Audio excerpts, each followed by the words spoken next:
Pro boxing fans, we are here in Manchester with me, Paul Smith. Paul, firstly, how are you, sir? How's things? Not bad, thanks, mate. You all right?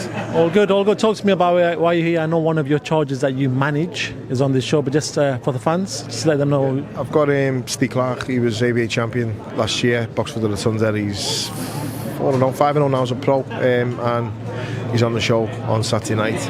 He's been on some big shows this year, which is good. He's a big ticket seller. He's ABA champion, England international, as I said, and I'm excited about his journey. He's a lovely kid, pleasure to manage, and I'm really looking forward to seeing him out again. How are you finding life outside of being in the ring? I know you've been out of the ring for a long time, but I know you're managing, you've been in the corner of Zizou in Saudi Arabia. How are you finding life? Our manager is always, he's a lovely kid. He's on the November 16th Bill Smith and Ramirez show over in Saudi, the Latino night. Life's great. I'm healthy, I'm happy, and my family are great, and my family are healthy and happy, and that's what I'm thankful for every night and every day, and that's all that matters at the end of the day. I mean, as long as your family and your health, your wealth, and your family are healthy and happy, then that's all I can ever ask for.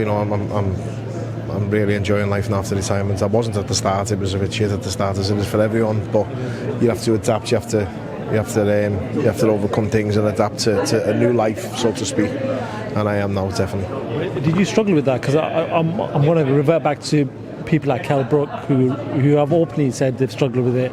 Oscar De La Hoya has openly struggled with it. With yourself, were you to that point where you were struggling with it, or was it just your daily routine? You just had to sort of... It's all in the past. I don't really want to go back into all that. The stuff with Kell Brook was a bit of drugs. Oscar De La Hoya was a bit of drugs with me. I've never took drugs. It's not for me. I don't do any of that. I'm not saying I'm better than them in any way by saying that. Mine was a bit more adapting to not being a fighter anymore and wondering what I was going to do and things like that. But as I say, that's all resolved now, and no point in going over it all. But a lot of sportsmen and sportswomen, never mind boxers, struggle with it. You see footballers, you see athletes, and it's because you sort of lose that identity when you finish. It's like, what are you doing now? And unless there's something that you're walking straight into, it's tough. But all gone now. Is there any more Smiths coming on board? Obviously, it seems to be at the era of end of the era of the Smith brothers. Callum's obviously the last one. Still hoping to hear some sort of news with him, but is there any new charges coming in family-wise? My son's sitting there now next to Steve with the hat on. He's boxed for England. He's had his first England vest. He's been on England and GB squads, England squads at GB for the last couple of weeks, sparring and having gym bouts with the German number one, the Swedish number one. So he's doing well. He's taking on the stride, and fingers crossed he can have the rest of his amateur career be very good. And then I don't think there's any stopping him turning pro. He's already told us that.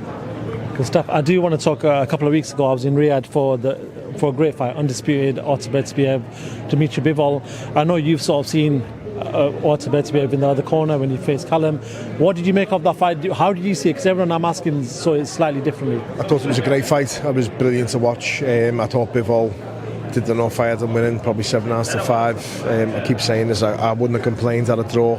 Maybe even 7-5 to Beterbiev, which one of the judges was, and the other one was a bit wide. I felt that was difficult, and I thought that was harsh, and I find it difficult to see that a judge can give Bivol only 4 rounds in a fight. Personally, that's what leaves a bit of a sour taste. But I thought it was a great fight. It was not a robbery by any stretch of the imagination, but I felt Bivol did enough on the night. I thought cleaner shots. Beterbiev obviously has a high work rate, and that's how he fights, but if you just hit gloves and elbows, it doesn't count. It's ineffective pressure then, in my opinion. And listen, there's more successful people than me in boxing who picked Beterbiev winning the fight after, who said Beterbiev won the fight after scoring it, and I can't argue with them as such. I can debate with them, no problem. I respect their opinions massively, and that's my point. What I'm saying, it's not uneducated people who are saying he won. There's a lot of uneducated people saying he won for pressure alone, but there's clever, intelligent boxing people who I really admire, respect and like, who've said Beterbiev won. So it was one of them fights. I just felt on the night how I like to see things. I felt Bivol, but I can see why it's been given the other way as well. I've got no complaints really.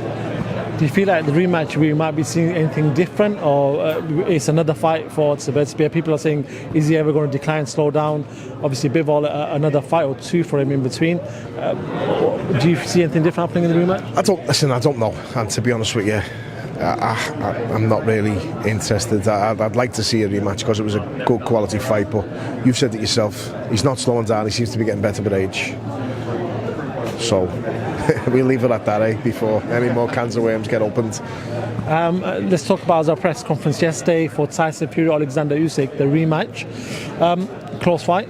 I think when I was sat inside for that fight, a lot of people, thought Tyson might have been stopped or might have won the decision. In your opinion, what needs to change for Tyson to be Oleksandr Usyk? I don't know. I keep saying this, and I don't want to be disrespectful to Tyson because I like him a lot, and he's unbelievable for British boxing and boxing in general. The story should be shown everywhere for what he's done for himself, for the tabloid community, for his family, for his friends, for the country. He's been unbelievable.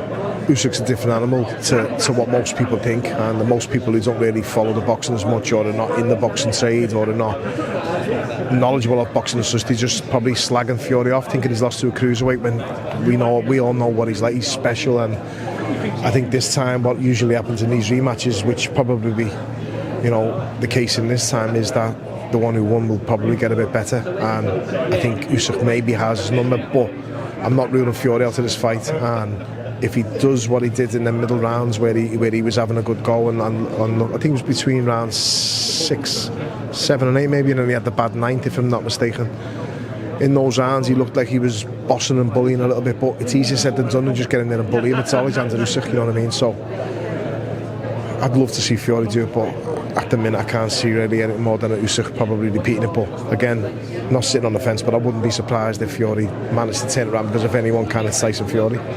Just to reiterate that, Oleksandr Usyk, generational talent. I think he's going to go down as one of the greatest in our era, especially. Final one before I let you go, Anthony Joshua, Daniel Dubois. We saw what happened first time around. I've been asking this question to people, especially ex-fighters. For you, what do you feel like the next best step is for Joshua right now? For me, as I've said this on record, so I'll have to go again, I would like to see him retire personally, because can he beat Dubois again? Not on that performance, not boxing the way he did last time. The tactics were terrible, the style, he was too tall, he was too upright. If that's just AJ now, then I wouldn't like to see it again. Would I like to see him fight Fury? Selfishly, I'd love to see him against Fury, but at what cost to him and to Fury also, who looks like he's on the decline a little bit after the last fight, and the Ngannou fight, Fury. It's the wrong sport to overstay your welcome. I've said this a long time, and if you overstay your welcome, it can be a painful lesson. You only have to look at the previous fighters that have done so. You held your wealth, and they're very, very wealthy men in financially. If you want to enjoy that finance and that wealth and that, you've reached the top of the mountain more than once, both of them, and enjoy that now. And life's your long time retired, as we were talking about before. Enjoy your retirement with the riches and the spoils of victory that you've earned, and deservedly earned. They've both been unbelievable advocates for British boxing. They both can hold their heads up high anywhere in the world, and what they've achieved is stuff people dream about. My son's sitting there now, 18, ready to turn pro in a couple of years, probably 3 years, 4 years, and he will dream of doing just a percentage of what them two did, and earning just a percentage of what them two earned as well. So why waste it and overstay your welcome and possibly get hurt? Hopefully not, but that's boxing. It's a fight. It's not Tiddly Winks. It's not tennis. You know what I mean? It's a fight, and I don't want to see either of them get hurt, especially AJ. Daniel Dubois in a good position, 27 years old, holds one of the belts. We see Usyk, who's obviously getting on, Fury and AJ. For you, do you reckon Dubois is the next one to sit on that throne who could potentially unite? Look, I don't know, and I'm not being bitter or putting him down saying this, but Oleksandr Usyk's the undisputed champion of the world. This is what I'm saying about these belts. The IBF are ridiculous. I've said it on record, I'll say it all the time.